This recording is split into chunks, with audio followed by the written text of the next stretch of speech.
Hello, I'm Brian. What have we got today? Ooh, today's story is The Wishing Tree. Once upon a time, when the earth was new, there stood the wishing tree. A beautiful tree with long, graceful limbs and leaves as green as the fields. Back in those days, the land was still trying to understand its purpose. The rivers were just learning to run to the seas, and the birds were just discovering that they could fly.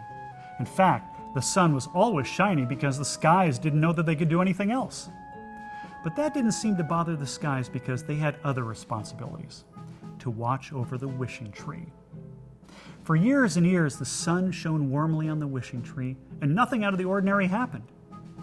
Until one day. He was a crooked little man, twisted, bent, and most decidedly unhappy. And like most unhappy people, he didn't concern himself with anyone else. All he cared about was himself. He came upon the tree and plopped himself down to rest in the shadow of its long, leafy branches. He never would have even known he was sitting under the wishing tree, except that he was a bitter little man. And like most bitter people, he liked to complain. "Gads, what a miserable day! The sun's too yellow, the sky's too blue, and the grass is too green. I wish it wasn't so miserably bright." He was obviously a very miserable little man. But as soon as he made his wish, a single leaf fluttered down from above and landed softly on his head. As he cursed loudly and snatched the leaf from his head, something remarkable happened. The skies filled with clouds, and everything darkened. The only things more surprised by this than the crooked little man were the skies. They had never even known that they could get cloudy. "Much better," said the crooked little man, not even knowing it was his wish that had made the skies darker. "Now I certainly wish it would be a little cooler." No sooner had he said this than another leaf fell from the wishing tree, and the clouds let loose with a cool, crisp rain for the first time ever. The crooked little man became frightened by the rain, as he had never experienced rain before. But after a moment he realized how good it felt, and his fear left him. Suddenly it occurred to him that the moment he made those two wishes, a leaf fell from the tree he was sitting under, and his wishes came true.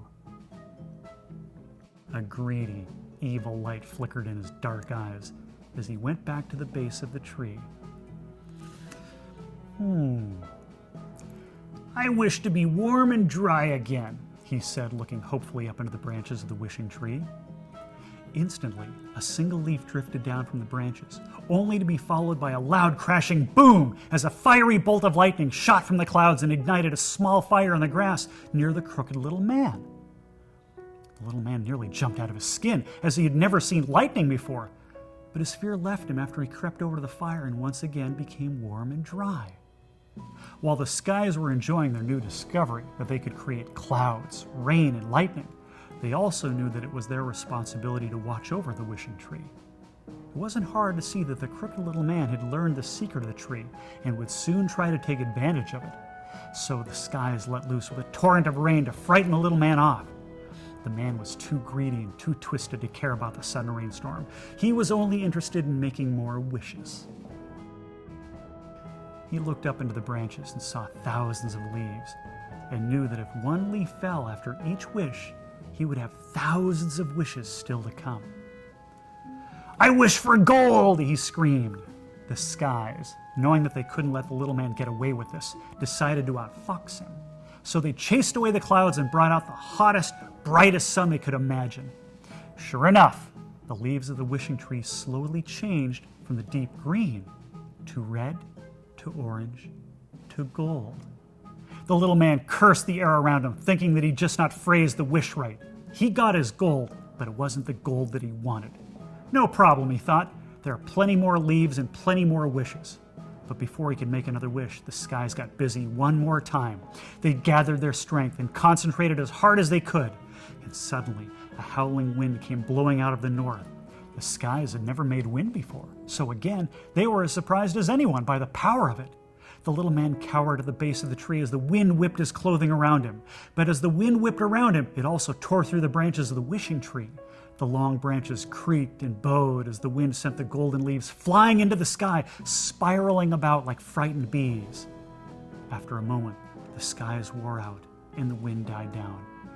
The crooked little man looked up from where he had cowered on the ground, and he let out a long, mournful cry when he saw that not a single leaf was left hanging from the wishing tree. With no wishes left to make, he miserably shuffled off into the fields, cursing his luck. Until that day, there had never been clouds, lightning, rain, nor wind. And it wasn't long before the skies learned that they could make snow, too. Now that the skies had learned what their talents were, they decided to use them throughout the year, which is why we now have seasons. And in honor of that day that the skies learned of their powers, the wishing tree changed from green to gold every year. And just to make sure another crooked little man didn't come along, the wishing tree passed along his talent of changing colors to all of his other leafy brothers. This way, no one ever knows if the tree they're standing under is the one and only wishing tree.